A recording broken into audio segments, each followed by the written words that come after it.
Well, the latest economic data out of China is reinforcing the view that the world's second largest economy is losing steam. A private survey shows Chinese small and medium-sized companies are feeling the squeeze because of trade tensions with the United States. China's official Purchasing Managers Index, which tracks the manufacturing and service sectors, fell to 49.9 in December from 50 in November. A reading below 50 indicates a contraction, the country's first in more than 2 years. Ongoing trade tensions between the US and China are also hurting demand across Asia's manufacturing hubs. December data from Taiwan, South Korea and Malaysia shows their manufacturing orders are also shrinking due to a fall in demand for machinery and electronic goods.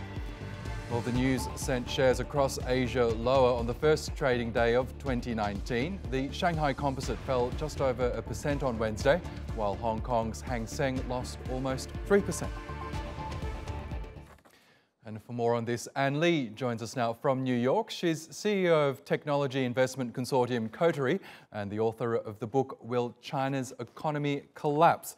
Good to have you back on the program, Anne, and Happy New Year. So we've got both official and private data showing a slowdown in China's factory activity. Is this just more evidence of the hurt that China is feeling from this trade war with the US?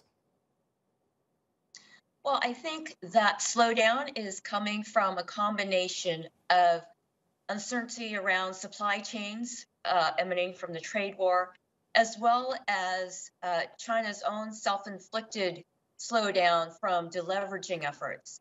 The banks have actually been restraining credit from flowing to a lot of the private industries, and all these companies, when they don't have access to credit, aren't able to service their debt and therefore will file for bankruptcy. And there's actually quite a number of those companies happening all over China, and that is also contributing to this slowdown.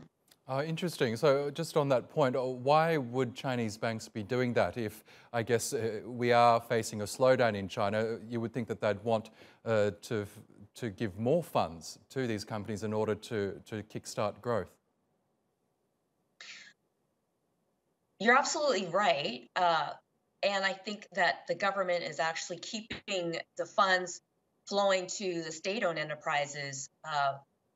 But China has been the recipient of a lot of criticism about its high debt levels. And so I think the Chinese authorities are taking advantage of the fact that there's a trade war going on and using this as a pretext to also deleverage the high debt levels in many companies.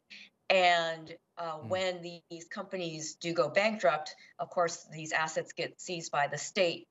And so it's another way for the Chinese authorities to also consolidate more economic power. Now, on the trade war front, we know the US and China are currently in the middle of a 90-day truce, which gives them until March in order to strike a deal to perhaps end this trade war that's been going on for a year. Do you think that'll happen? I think that the Chinese are earnest about trying to come up with a treaty. But it is extremely difficult to come up with a very comprehensive treaty that the Chinese are able to implement, as well as coming to agreement within 90 days. I mean, it's a very short time period, given that most treaties can often take years to negotiate. And so this is extremely ambitious for these two countries to try to come to an agreement here. I suspect that the United States actually doesn't think that the Chinese would be able to honor all of U.S. requests, which are very broad. And this would give them more pretext to go forward with the tariffs, to go forward with more aggressive actions against the Chinese. Okay. So I'm less optimistic. Yes, and we will be keeping a close eye on those negotiations. Anne Lee in New York, thank you as always.